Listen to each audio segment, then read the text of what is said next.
Good day, everyone. I am Ronald, moderator for this webinar. I welcome everyone for today's webinar that is on the unthinkable violence in healthcare from bullying to an active shooter. I would now like to introduce our presenter for today, Dr. Susan Strauss. Dr. Susan Strauss is a national and international consultant, speaker, and trainer in organizational effectiveness and management development. I would now like to hand over the floor to the speaker. Over to you, Susan. Thank you. Let's look at the objectives. Number one, we're going to define what exactly is workplace violence anyway. How do we define it? We're going to give you some examples of workplace violence in healthcare. We'll discuss the relevant laws that address workplace violence, and we'll talk about the impact and the consequences of violence to the victims, the organization, and to patient care.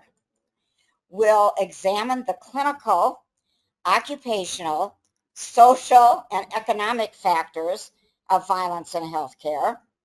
We'll review 10 de-escalation tips when dealing with an angry individual. We'll examine the causes of violence in healthcare. We'll discuss some violence prevention programs, and we'll outline the roles and responsibilities of the organization's stakeholders. And then we'll explain how to help the workplace and workers recover from a violent episode. So let's look at the definitions of workplace violence.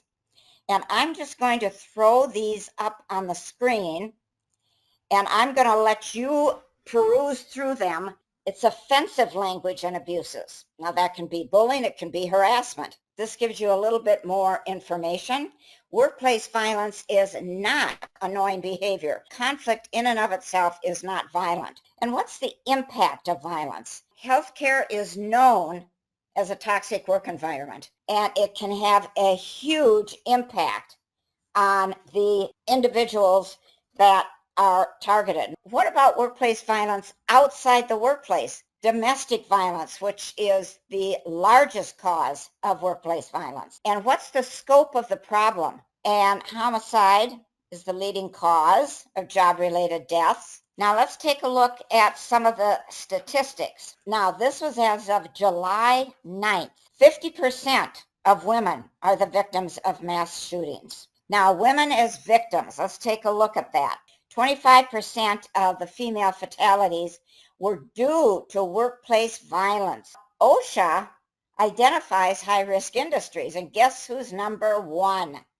Healthcare, regular programmed inspections, and then field work, like home health care workers, like I mentioned earlier. So the Joint Commission then, a standard called Preventing Violence in the Workplace Setting, and then other things as well. Now, there's a difference, of course, other workplaces versus hospitals. But in hospitals, it's from family and members who are frustrated and vulnerable. Now, why would we have an increase in violence in healthcare?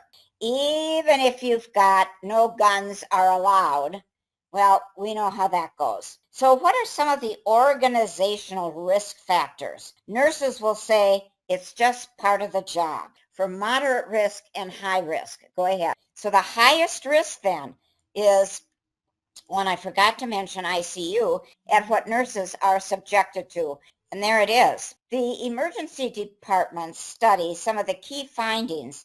Okay, now why do you suppose the ED is most likely to have problems? For everything else that's there. So let's take a look at mental illness and healthcare. They stay in the ED longer. Now let's look at the characteristics of abuse. Then you're going to be seeing this with patients as well. Causes the increased risk of violence. So these cause an increased risk of violence. Now this is when the violence may take place during times of high activity. Violence in billing, but denial to give the dead body over for non-payment. Violence risks with hospital rules are property.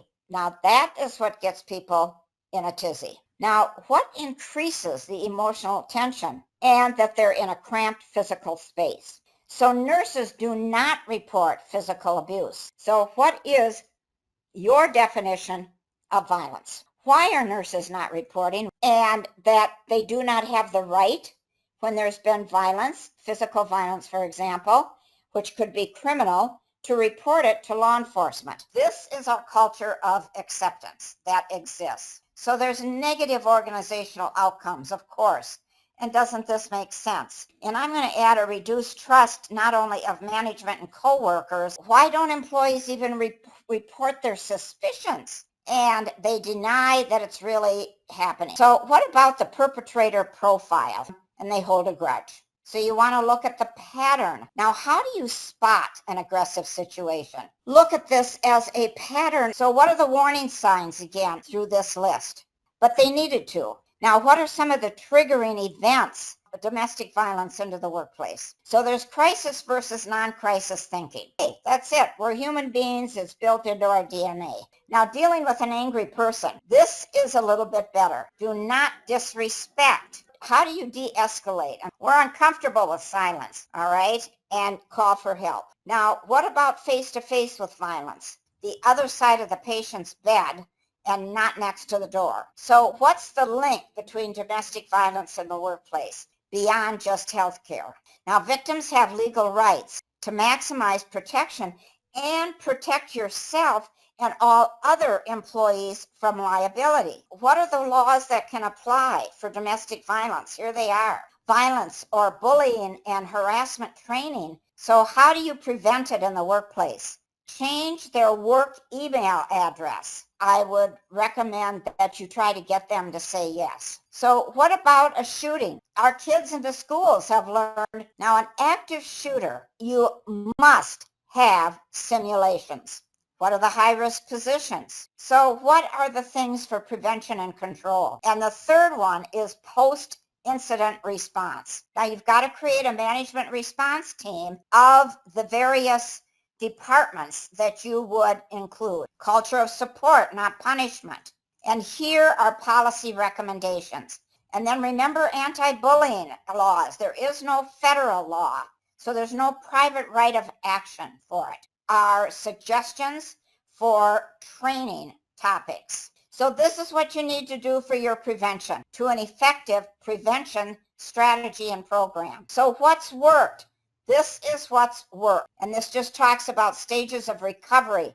Now this is for your whole organization. And then your record keeping and evaluation records. So in summary, again, remember there's no universal strategy. The risk factors will even vary from facility to facility. Get a multidisciplinary committee to work on all of this. And then do your training, which is critical. Now here is a program evaluation tool, and then you want to mitigate risks. Now this can be part of your strategy. Developing a written strategy can be a goal, and the bullet points underneath can be objectives, but they need to be smart. You've got 3 goals right now. So I recommend that you use these. Okay, thank you. I would like to thank all of you for joining us today. I hope that you found this helpful. I gave you an awful lot of information. You might be feeling a little bit overwhelmed, but it is an overwhelming responsibility that you have. So thank you for joining us, and take care out there,